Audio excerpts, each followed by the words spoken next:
Welcome. This is my lifestyle. My name's Kale. I want to show you the garden today because I haven't been on here for quite some time and I just gave you a bit of an update on what's been happening and everything. But I want to show you the garden and how it has all changed, because in this past 12 months I have been fairly down and out, but that so much has changed in the garden, and I really have to thank my husband Matt for all of his hard work and effort that he has put into the garden that I normally do, but to help it keep going and keep continuing on. So I'll take you for a walk around, show you everything that we've done, and let you see for yourself how amazing it is actually still looking. So this is a quick overview of the garden. So before I got sick, all of this where the mulch is, all used to be lawn. We just used to have all of the backyard as lawn. So we'll come out here and take a look at this first garden here. So it's coming to the end of August at the moment. It's still a bit cool here. But there's a lot of the winter crop is starting to die off, and I'm starting to transition over to get into the summer crop and everything. So we'll just take a quick walk through and have a look at what I've still got in the bed for winter, and there's still quite a bit in here that's very, very productive. So I let a couple of my radishes here, this one, which is a nice red looking radish, and then also over here, as you can see, there's a white one. I'm letting them go to seed, and I'm going to collect the seeds from that. I have a couple of volunteer cherry tomatoes, a red and a yellow one have popped up. Another thing that we've changed in our beds, I have put in a whole heap of worm towers in the center of all of our raised beds. Okay, so earlier I noticed that this kale plant, because it's planted so close to this worm tower, the roots are actually going into the worm tower. Now, it's a little trick I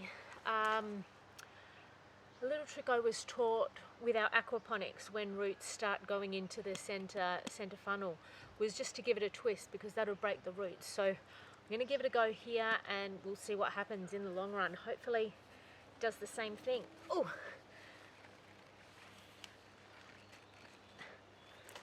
maybe I'm going to have to get the husband to give it a twist, because that's a bit hard. But yes, keep in mind when you do worm towers like this, you are going to get roots that go into it. It's not going to harm it at all, because the worms are still going to come in and eat the food that I provide in there for them, and the castings out to the garden. Okay, so yes, we've got that great big kale just there. We've got a curly cabbage and some really nice curly leaf kale. A red cabbage which is coming on. I've got a couple of others in a couple of the other beds that are bigger. Another curly cabbage, which it's slowly getting there. And then this. I've got to say, I've been loving coming out in the mornings and watching all the bees go all over this. It's a mustard green that I've let go to flower, and it's turning to seed. But the amount of bees that have been on this past 2 weeks has just been awesome. And if you follow me on Instagram, just go back a few days or a week maybe, and you'll see a video of the bees.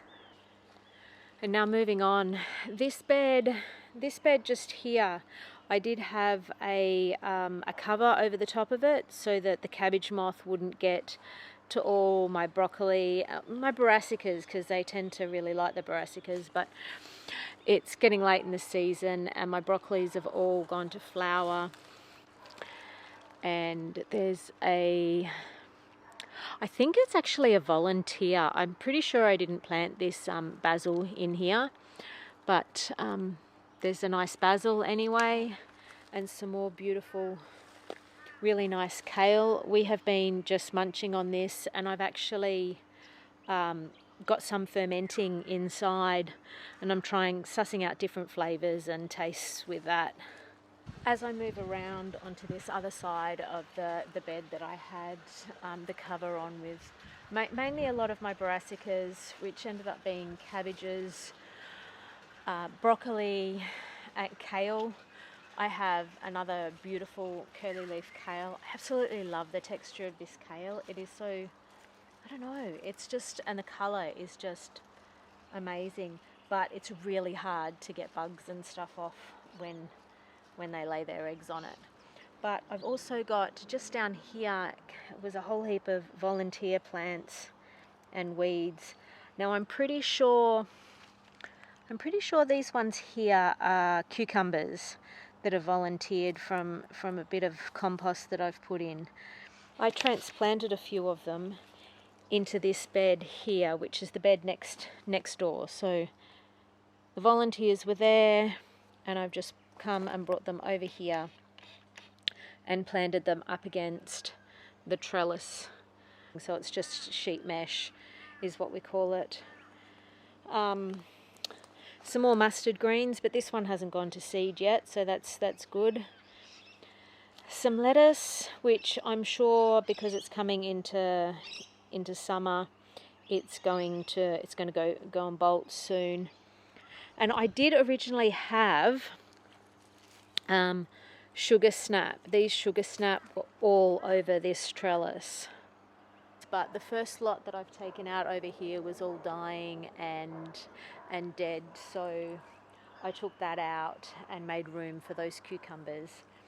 And now I've just got it's just one plant with some sugar snap, but they have done so well. And I have to say, I fermented a whole heap of the sugar snap, and I got to say, my husband and I absolutely love the sugar snap fermented. It just tastes really good. Now, as we move along this bed, we've got some kohlrabi. Now, I've never actually grown kohlrabi before. I've heard about it. I've never tasted it. So it'll be interesting. So what happens is this part here forms a bulb, and when it gets big, you pick it and you cook it. I haven't even done the full research on what's the best way to cook it, but I'm sure I'll figure it out as we go. So I don't normally do carrots, but I was given these seeds and I thought, I've got the seeds, I may as well plant them. So I planted carrot. Now I did plant them really close together, and I didn't thin them, so I will come out in the next few days and just pick the biggest looking ones, and I might roast them up or something, and then just see if the other carrots that are left get bigger. I did the same with the beetroot. I've got multicoloured beetroot in here, and once again, if you follow me on Instagram or Facebook and you go back a little bit, there's a picture showing how pretty the colours are in this beetroot, the multicoloured beetroot, when you cut it open, and the swirls, and they really do look so pretty and nice. Like, it's, I don't know, the colours that come out of the garden and of nature are just so beautiful. At the beginning of winter, I was given some seeds for silverbeet. And now I've got two plants. I planted the seeds and only a couple of them came up. They got a bit neglected with everything going on with me and everything. So I've got this one. This one came up, which is just pretty much your normal sort of silverbeet. But if we go back to this garden over here, this one also came up, which was a beautiful red and pink. There's two there. You can see the different colours. There's pink and then there's red, and they are just so nice, and they've just kept going and going and going. So one good thing about getting seeds locally is they're used to the climate, so they adapt well and they produce well. I did say it was the end of the broccoli season. I've got a few little heads. I've already taken the main head off this one, but I've got a few little heads, a couple more curly cabbages on here, and over there, as you can see, is a fairly big red cabbage. I'll harvest that red cabbage fairly soon, and I'll probably turn it into a sauerkraut and preserve it for the future. So these are my new garden beds. They are retaining wall blocks with a capper on top. So we built these garden beds before we got the mulch all put around. Well, most of it. We got most of it dug out and ready, and then it kind of all happened at around the same time. So I've got two garden beds, this one and the other one there, that are nice on retaining walls with cappers. So in this first new garden bed, I've got, I think this is a capsicum, a volunteer capsicum, but it started growing out the bottom of a compost bin which I emptied out recently. It took me quite a long time to empty it. I was doing it ever so slowly and gently, just a few bucket loads at a time, so that I didn't tire out too much and become totally and utterly useless to everybody. But I'm pretty sure this is a volunteer capsicum, so we'll see how that goes and we'll keep you updated. I like I said, I transplanted it about a week ago now, so it's transplanted quite nicely. It has a few manky leaves on it, but that's just, I think that's more just winter leaves rather than any sort of disease or anything, and just lacking in a few nutrients as well. But all the new leaves are looking really good. And a volunteer yellow tomato right next door. These tomatoes are so nice. They are just, I don't know, they keep popping up. These ones and the red cherry tomatoes just keep popping up in this garden, which is great because I don't want to plant tomatoes all the time, not cherry tomatoes. I do want to try planting some big tomatoes, like slicing tomatoes. I might have to try them soon. To finish off this bed, it doesn't have a huge amount in it. I've got some nice violas there for flowers to bring in the pollinators, but you can also eat the flowers. A curly cabbage, not doing too well. A broccoli that I've only recently just harvested the main head, so we'll see if I get any more little broccoli heads from that or not. A sugarloaf cabbage, which has been attacked, as you can see over here. It's been a little bit attacked by cabbage moths, so I might have to come and pick that.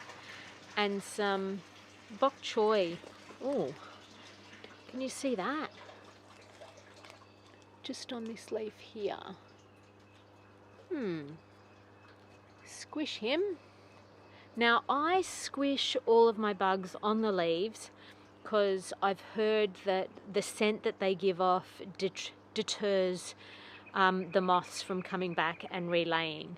I think that works. It seems to keep them at bay a little bit more, so I'm going to keep doing it. I'm not going to take them off and squish them somewhere else. I'm just going to squish them straight on the leaves and leave it there. These are all cauliflowers, which are all starting to head actually. So we're starting to get little cauliflower heads on most of these. So I should get a decent amount of cauliflowers from that before the heat comes along.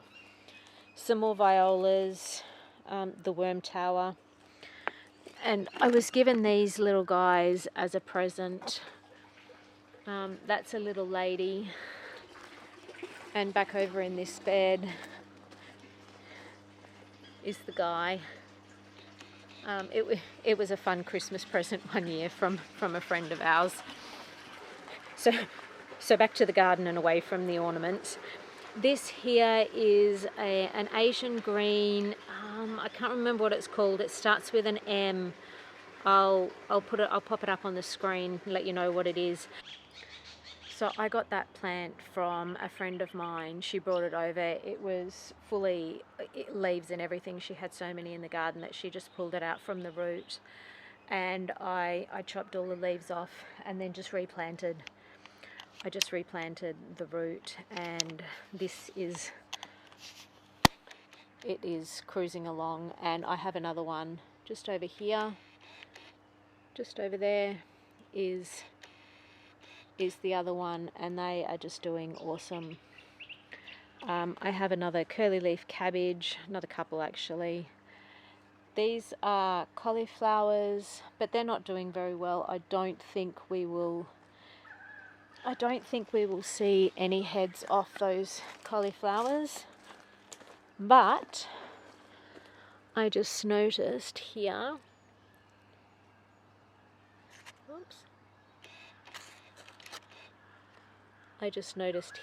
that there is another grub.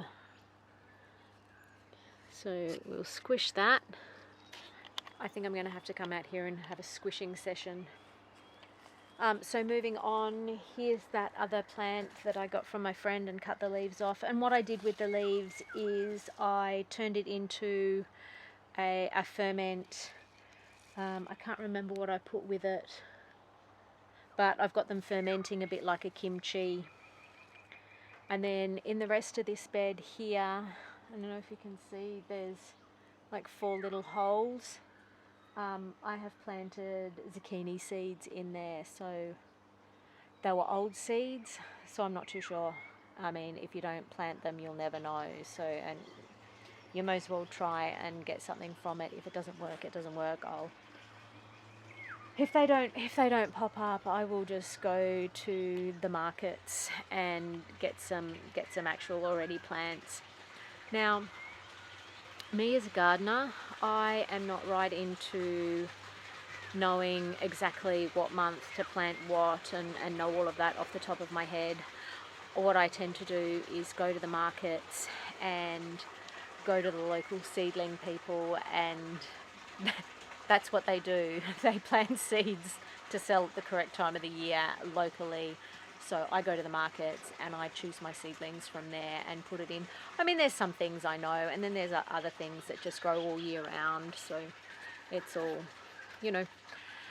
it's my way of gardening is all trial and error. And if it works, it works, and if it doesn't, it doesn't. And it's okay. It's all right not to know everything and just to have fun. Now, as we finish, we've gone from one bed to the other, but as we finish that, I have a compost heap here which I have just finished filling up. And what I'm wanting to do right here is white dragon fruit. Now, we don't mind the white dragon fruit, but we prefer the red. And that one over there is our red dragon fruit. And what I'm going to do is I'm going to cut down and compost this one and this one, which are all white, and then put a piece of red onto that post and this post. So in this compost bin there is quite a bit of the dragon fruit that I've cut back because it was all the way over to here, and it's all the way over into the neighbour's yard as well. So same with this one here. As you can see, it kind of goes well and truly over the fence and mingles with the bananas that are over there as well. Here in this little bathtub is my garlic. I want to come out here and pick it fairly soon. Well, pull up a bulb and see how it is. I've never really had much success with garlic, but I was watering and see, that's ever so tiny, but it's also a very, very small shoot. What if I have a look at, oh, this one here looks a bit better, and it's a thicker shoot. Maybe I should leave it for a bit longer. I mean, they haven't died off, they're still green, so I might just leave that for a bit longer. So we've come from that garden bed over to the back left-hand corner of our property, and I have a red banana, which is a really, really tall banana, as you can see. but I'm hoping I'll get a bunch of bananas. So this banana has red skin, and I'm led to believe it's like a really creamy custardy texture inside, like smooth and silky. But while we wait for that, I've stolen, well, stolen's probably a bit too much of a harsh word. I've claimed this, I don't know if you can see that. Oh, there you can. This bunch of bananas. So this is the neighbour's banana patch, which I originally gave them some suckers and they put them in, and they're growing really well. But they actually don't want to eat the bananas very often. So we've actually, out of their patch, we've already got four bunches of bananas. So there's this, and then there's another bunch just over here, which we'll probably end up getting as well. I planted along the fence line here ginger. I'm not going to pull that up this season. I'm going to let it stay there, and I'll think about digging it up next season, but we'll just wait and see. I'll see how it all goes. Then we have Matt's famous chili bed. This is the only thing Matt kind of ever tends to out in the garden when he's doing something, is the chilies. They're his. I'm not going to fight him for the garden space. He can have all those chilies. All the little babies around are habaneros. This big one here is a habanero. This one here and this one are all these little chilies, which I know as cayennes, but I might be completely wrong with the name. And this one here is a long green red. This daikon radish, it was actually in there all over winter, and it's finally flowered and gone to seed. So I've got that, and I'll collect the seeds. Can eat the seed pods, and they have a really nice mild radish flavour to them. So I think I might start letting more go to seed and using it in salads, because it's really nice. Because this one was never covered up, it has actually struggled to stay alive and not get eaten by the cabbage moth and everything. But it's doing really well, and we've got quite a few meals from it. And this is just my spring onions, which I think they're called a clumping spring onion. Maybe it's a walking spring onion, I'm not too sure. It was given to me by a friend, and it just multiplies. There's just so much to do. So this is the red dragon fruit, and I want to clear out, because I've got a trellis running along. I don't know if you can see it in the picture. I've got a trellis running along here. I'm going to put another red dragon fruit on this pole here, but I want to clear that area out and maybe grow cucumbers or a melon or something vining that will go up that. But at the moment it's nasturtiums and some weeds, and then also Vietnamese mint, which actually isn't a mint at all, but that's kind of taken over, and because I haven't been myself, I haven't done anything. I've got a little bit of turmeric down the back and some more along the side, which I'm going to leave in. I dug up one of the big beds over there, which was full of ginger, and I dug some plants up from the front, which were turmeric. So I've got enough. I've got it stored in the freezer. I planted in here some capsicum seeds that I just got from the shops, the little baby capsicums that I got from the shops, and I planted the seeds. I'm hoping they germinate, because I've had one germinate before, so if I don't plant, I'll never know. So we'll just wait and see what happens there. We've got our asparagus bed, which I've topped up and then mulched. So I topped it up with what came out of this compost bin over here, and then I mulched, and it's starting to cruise, and we're starting to get some really nice asparagus. So we'll start eating some of that as well. And then I have this beautiful passion fruit, which I'm hoping will take over this whole arbor area and all the way to the other end there and just cover that and give me lots of really nice passion fruit. Then I have in this great big beautiful pot here, which no one will ever move now that it's full because it was so heavy to move when it was empty.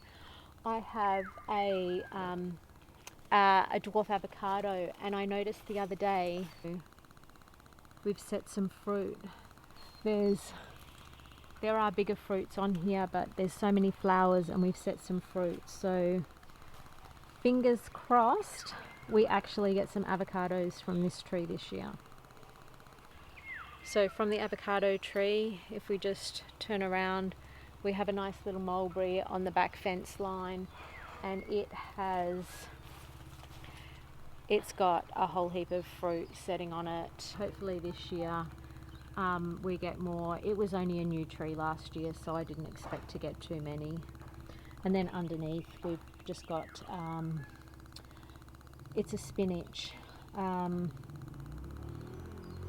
I completely forget the name of this spinach. I'll put it up on the screen for you. And so from the avocado tree, so the mulberry tree's over there, avocado tree, I have a fig, and the fig actually has some figs on it. And then underneath I've planted it out with strawberries, and we are getting some really nice, beautiful, delicious, tasty, juicy strawberries. Now the bed next to the fig, I scattered, can you see all that? I scattered this with daikon radish seeds that I harvested from last year's daikon radishes that went to seed. Now I didn't think they would be viable because I haven't treated the seeds right. They've been sitting in a hot shed all over the summer and then over winter.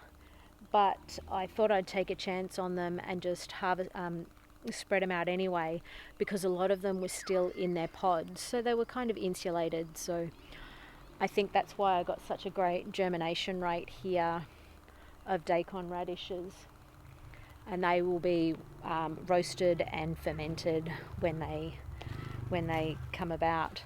Now I was saying before that I've had one